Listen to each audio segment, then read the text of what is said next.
Light bulb moments. What are they? Light bulb moments are when you get that bright idea, or somebody gives you, in teaching terms, that sort of set up situation to guide you towards the point where you go, oh, I get it, and the lights go on. So it's one of those terms in teaching that's used, so like switching the lights on for the students, and light bulb moments in terms of them getting it. In my studio teaching that I'm going to do with this video stuff for you, and I'm doing, is about creating light bulb moments for you. Light bulb moments are what you need. You need those points where you go, oh, I understand that, I know how to do that, oh, I get it, I see how those things connect together. All that stuff where you go, ah, right, I've got it, is what I'm trying to put over for you. So my videos will generally be quite selective, quite short, about specific things, in the hope of putting that opportunity your way for you to go, ah, the lights have just gone on for me, that's terrific. But for me to be able to do that, I've got to have had my own light bulb moments. I've got to have found those points where I go, ah, that's how it works. And then I really want to pass that on to you, because the teacher in me wants to pass that on and spread that experience, that joy, that feeling of, like you're getting somewhere is really what it's about. There's two things in painting that I think that they're really, really key to moving forward. And one is that you paint work that you feel quite pleased with. That is really part of it. And the other one is little points of knowledge gathering, little light bulb moments where you go, oh, it's worth doing this, just for those points where you get like you really understand it that bit more. So, where's one of my light bulb moments? Let's explain one of those to you. So I love the artist John Singer Sargent. Here's a couple of books by John Singer Sargent. Here's a demonstration I did recently in the John Singer Sargent style. So who's John Singer Sargent? John Singer Sargent was an artist living kind of in Victorian Britain. He was American. He was very well travelled. He'd met the Impressionists. He understood this modern use of colour. But he also became one of perhaps the greatest portrait artists of his age. So he did some very fine portraits. Sometimes they were slightly more like the feel of the Impressionists. And for example here, this is actually Monet that he's painted on his wife, and other stuff which is a little bit more traditional and you could say more Victorian, like this Lily Lily Rose painting, which is quite famous. He also had another side to him, and that was that he loved this expression of nature and light that he wanted to express, and he did that more in his watercolours. So let's have a look at some of the watercolours in one of his other books. These sort of books are great. This one was this is a book that accompanied a show that I attended at the Tate Gallery in London, and this is Watercolours of John Singer Sargent. It's a great book, and basically it takes you through a whole range of his paintings. He often painted his friends on holiday, and spent some of his latter years visiting various places around Europe. This is a view of Venice, painting some astoundingly strong and vibrant watercolour paintings. He also visited the Middle East and Switzerland and all over the place. He was very well travelled. The thing that blew me away about Sargent's work when I first saw it was the light, was the vibrancy, was the sheer guts of the man in his painting. When I first saw them in a unreasonable number when I visited an exhibition in Edinburgh a few years ago, and in fact quite a few years ago now, basically it was a show of American watercolour painters. So you've got the likes of sort of Winslow Homer, which I was really into at the time, and I would like to, I really wanted to see this sort of stuff, so I went and I saw these magnificent paintings that were there, the watercolours. But in the last room, when I came to the Sargent room, for me it just pretty much blew everything else out the window. His work was so vibrant and so, gutsy that it blew me away. And of course, when you see something like that, you really want to take some of that on board and maybe put a little bit out into your own work. So I spent quite a lot of time looking at the way he painted. So let's have a look at one or two of those. Let's go back through here. This is a painting. So this is a painting I did on site a dovecot and doves flying in and out with sort of foliage moving around. You can see it's very much painted very dabby, as some of Sargent's work was done, but I've also used little touches of wax resist.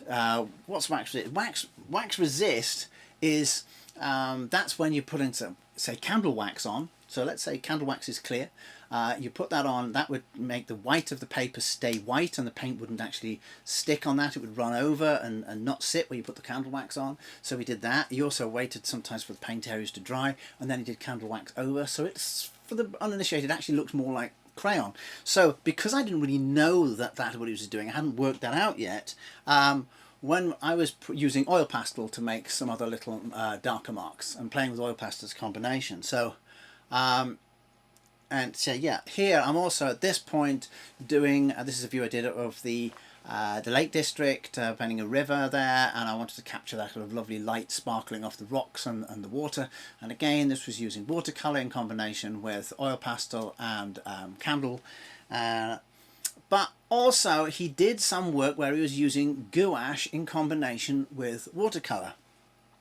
So for those of you who don't know what gouache is a bit like poster colour that you used as a kid, and it's a little bit heavier. The granules in it are a little bit larger, and it's a more flat paint. And because it's flat, it's sort of slightly more opaque and lifts forward to the eye.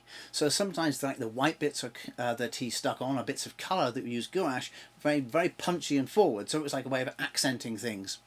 So let's have a look again at that. So what I was doing here was I was looking at the fountain and making the water that's spurting out of the fountain and cascading into the edges of the fountain. I've used gouache, and also I've highlighted something of that blossom tree in the background with bits of gouache.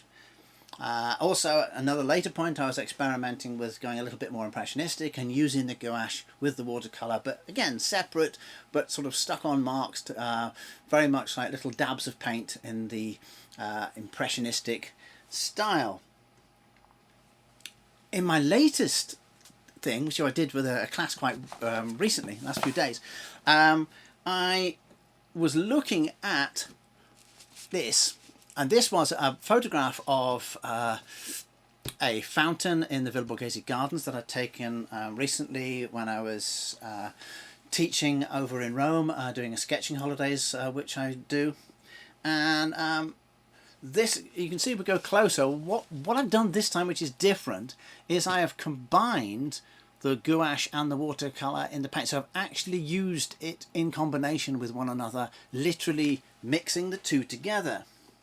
So when I'm mixing the two together, I'm not thinking, right, I'm using gouache now, I'm using watercolour now. I'm actually thinking I might use the watercolour, and then I might put a little bit of the gouache in the watercolour, and I'm playing with different consistencies of the paint, or overlaying thinly with watercolour, or overlaying thinly with gouache. I'm thinking of the two far more married together, rather than I'm sticking highlights on, I'm sticking blocks of colour on.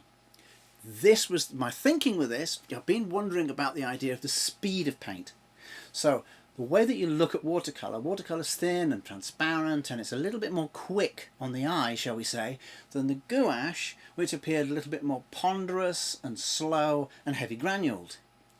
So this painting was my way of experimenting that with the class, because I was teaching some of the techniques of John Singer Sargent in this class. So I've done the usual thing with using candle wax to stop out the areas where the water's dropping, little bits in the background with the oil pastel, the candle wax, also just bits on the horse. This is, by the way, like a tail. It's like kind of a fish tails that go into the centre, and they're kind of knotted round into one another.